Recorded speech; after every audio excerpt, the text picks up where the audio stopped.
Giữ à? Giữ hả? Con giữ hả?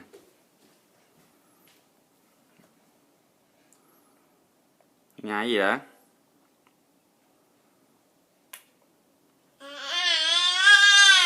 Hát nghe coi. Hát đi. Hát đi. Để hát ba nghe coi. Như lùn. Hát miếng coi. Hát nghe coi.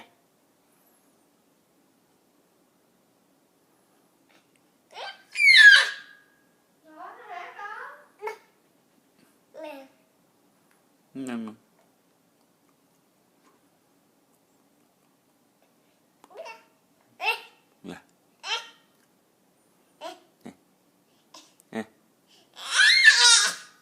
Ho xạo.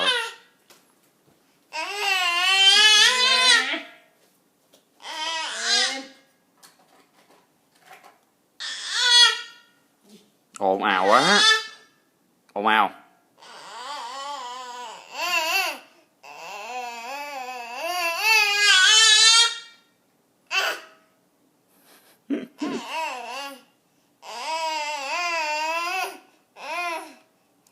Té dọc cái mặt vô coi.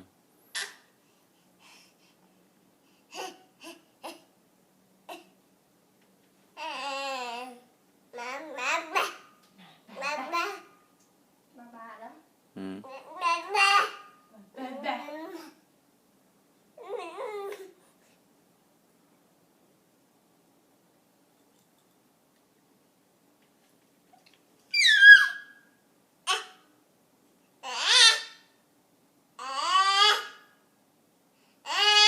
Con lắc đầu đi, cho lắc đầu, lắc đầu.